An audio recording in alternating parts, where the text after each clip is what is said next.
So pre-processing rules. The whole idea behind the XOR system and all the login and being able to categorize stuff and being able to automate stuff is really centered around the fact that we need to reduce the amount of alert fatigue on security teams so that they can concentrate on the important alerts. Yeah. So there's no point us having a continued stream of alerts for something that's already been um, it's already been categorized as being benign. Now, if we can ignore the fact that I'm clearly a very terrible SOC analyst. This is my home XOR, and frankly, it's a bit embarrassing. But it does help me to illustrate one point. It helps me to illustrate a few, but most of them are personality flaws, so we'll get past that. Okay, so if I click into today's incident, one thing I've been suffering from recently, in a cybersecurity way, is this particular badger right here. Okay, so it's OpenSSL handshake cipher 2 more times changed anomaly, and it's presenting literally when flicking through Instagram, which believe it or not I do sometimes, on my phone. Now, I've yet to try it with Apple devices.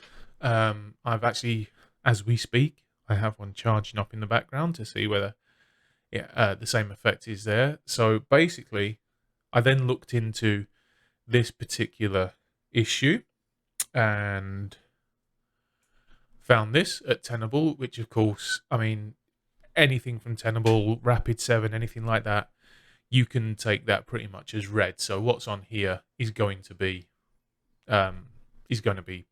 good information. In addition to that, obviously, and I'll show you later, in addition to that, you can also go to Palo Alto's threat vault, and that is exactly the same. That's really good information and helps you make a decision. So based on this, I am happy to accept that. So based on this, I'm happy to accept that I don't think I'm being targeted in a man-in-the-middle attack, and I'll explain why. Okay, so if I go to this one here, right, now we've already got a benign verdict. That's because I've already looked at it before, and so now, as it goes through the playbook, obviously it finds it, but XOR learns and it's aware of the fact it's that. And there's a bit of a demonstration here for XOR analysts. So if I click on the IP, okay, we get this flyout menu at the side, and from here we can do all manner of stuff. We can copy it so that we can add it to a list, or we can do whatever with it. And so this gives me here now, through the integrations, this gives me the fact that it's benign. Now, C is fairly reliable. That's entirely my fault, and that's down to the integration that I've got. So because I've kind of dropped off recently, the integrations that I've got, the one that's doing the check-in for this one is down as being C, which is fairly reliable, which to be fair is quite good. Especially when you then go down and you start to look here and you can see that it's Instagram. So it's going where it should be going, and the Facebook CDN. So I'm happy to say that this particular incident here and all these ones that it's related to, based on the fact that it's got that IP in it, is the same incident, I'm happy to say that this is genuine traffic. And if I just show you, so if I copy that, pull out Jesus, what am I saying? Right, so if I can search for it in here as well.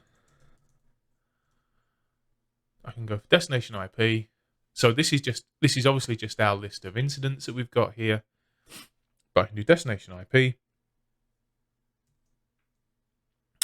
I need to put that in quotes.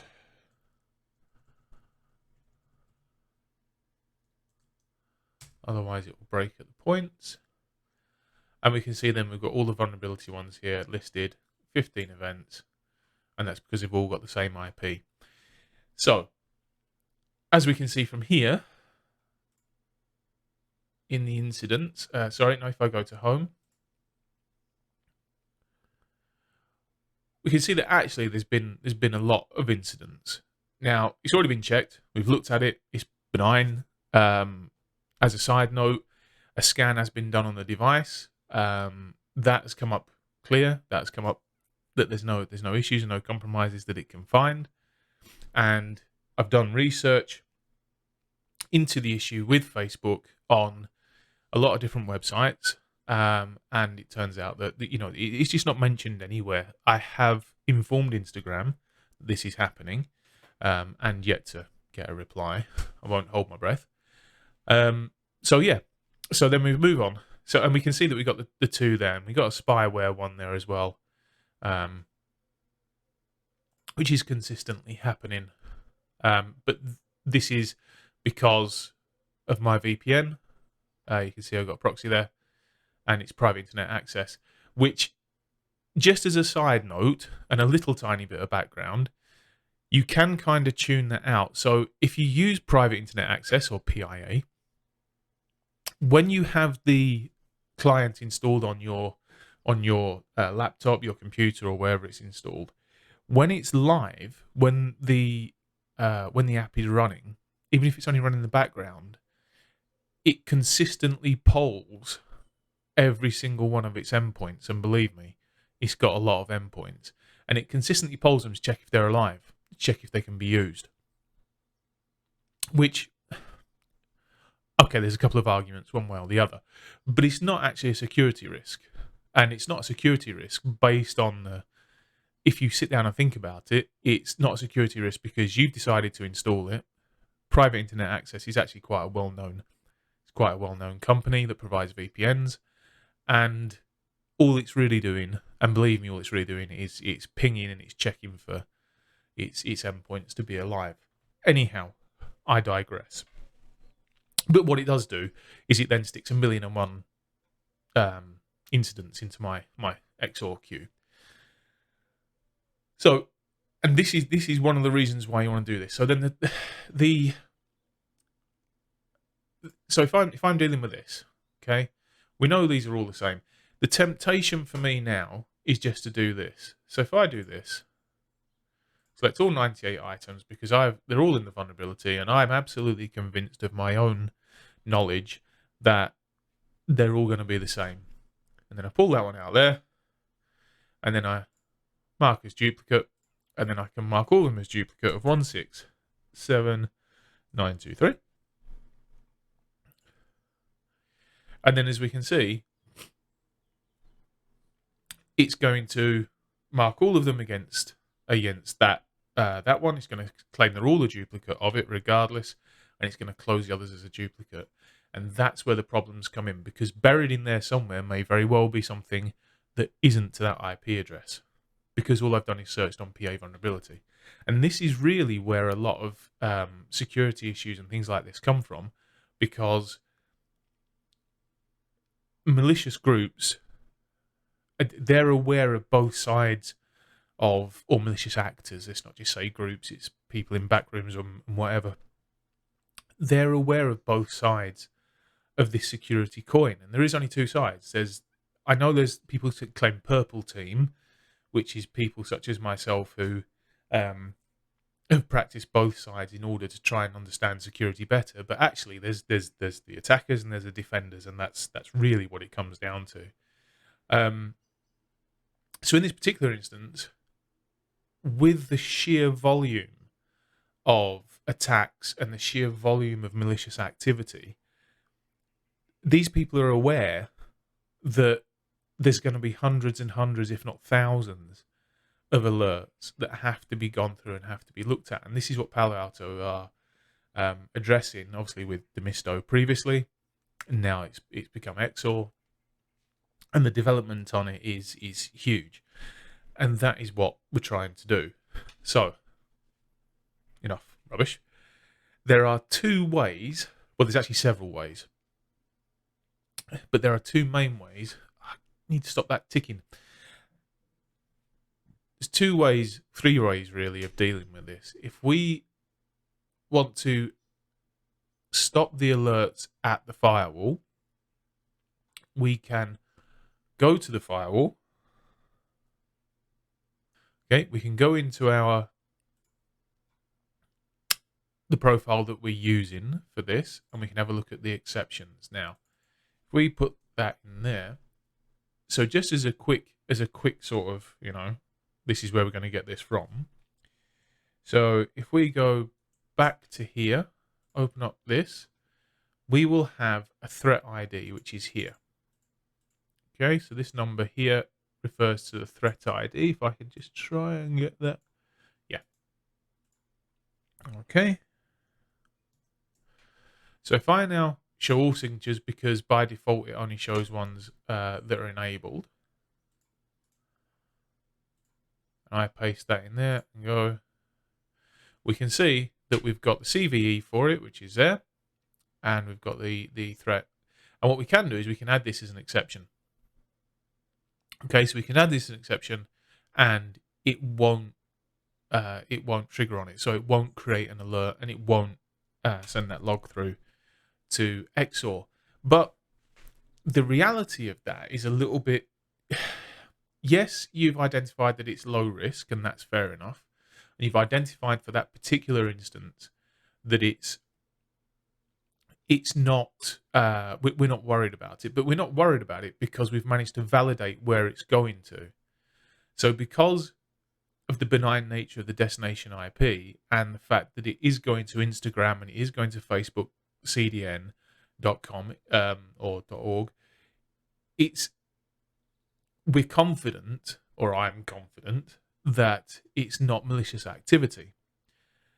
If, however, this was to change at some point, because this is quite, although it's low risk because it was addressed, this SSL handshake issue was addressed, it may still potentially come up and it could be a problem. So I would suggest not to go that way. And I would suggest, and there you can see I've got the ones that are in there because they were identified as being issues that weren't a problem. So that's where pre-process rules come in. So if we go back to here, and I've already written the pre-process rule. So we've got the OpenSSL bypass. Okay, so let's go into that and have a look at it. So it's not enabled at the minute. So if we're going to create a pre-process rule, what we have to understand is we've got several actions we can take. So we can close it. So as soon as an incident comes in, it automatically closes it. That's fine, but you're still going to get an alert for it. We can drop it. We can drop and update an existing ticket. We can link it to an existing ticket. We can link it to an existing ticket and then close it, or we can run a specific script as a result of it being there. So I imagine that would come useful if you had a constant anomalous incident that happened that had a specific set of responses to it, and you didn't want to take up the time of your SOC analysts doing those tasks manually, you could write a script and away you go. So let's say you've got a CPU issue, you've got a memory leak or something, and it's a known memory leak. There's absolutely nothing to stop you writing a pre-process rule. So every time that you get that syslog, for instance, for that, you can run a script that then goes and restarts that instance or something like that. Okay, so my action here is drop, because I'm not that concerned about this specific set of conditions. So the alert name, OpenSSL, as we remember, that's what the alert name was. But I also want to make sure that I don't miss this alert for any other IP. And that could obviously be made a lot more focused. You could actually remove that from OpenSSL, and you can make it a lot more sort of precise is the word I'm looking for. Come on, I've only had 2 cups of coffee, and it is only 8:57 in the morning. So a couple of things to note here is if you add a filter, it's an AND condition. And if you click that, it's an or condition.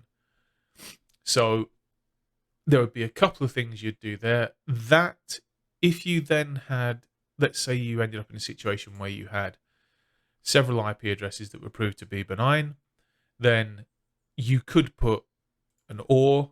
What I would suggest at this point, because that's not scalable at all, is to reference a list. And then your script could be add to list. So you add it to list as a result of it coming in and being regarded as benign, and then you can either add it manually through the incident to that list, and then it'll reference that list, and then it'll not alert in future. Okay, so if we test this with the latest one that's come in, okay, so we know we know what it is, we know it's a threat and it's vulnerability,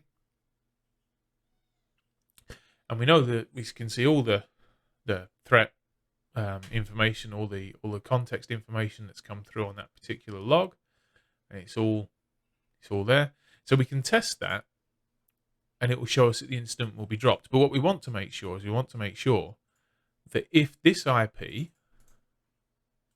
isn't that IP, that we still get the alert. So we can put in, say, I mean, it should never go to Google, so I think that's a fair test.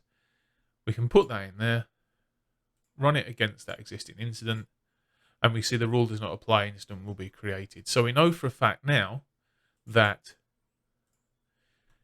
if we get an alert that contains OpenSSL in the alert name, and the destination IP is that destination IP that we have identified as being benign, then we know it's going to be dropped because we're happy to drop it. We can close it, no other options.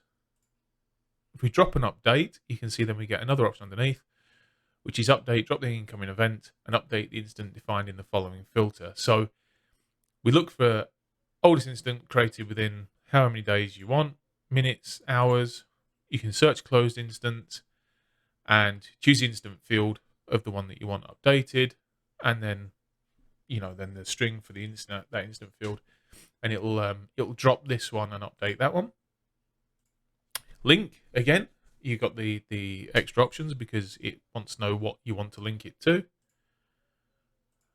Link and close, as we said before, and then running the script. So I'm going to go with drop because that's what I want to do. And then these can be enabled or disabled.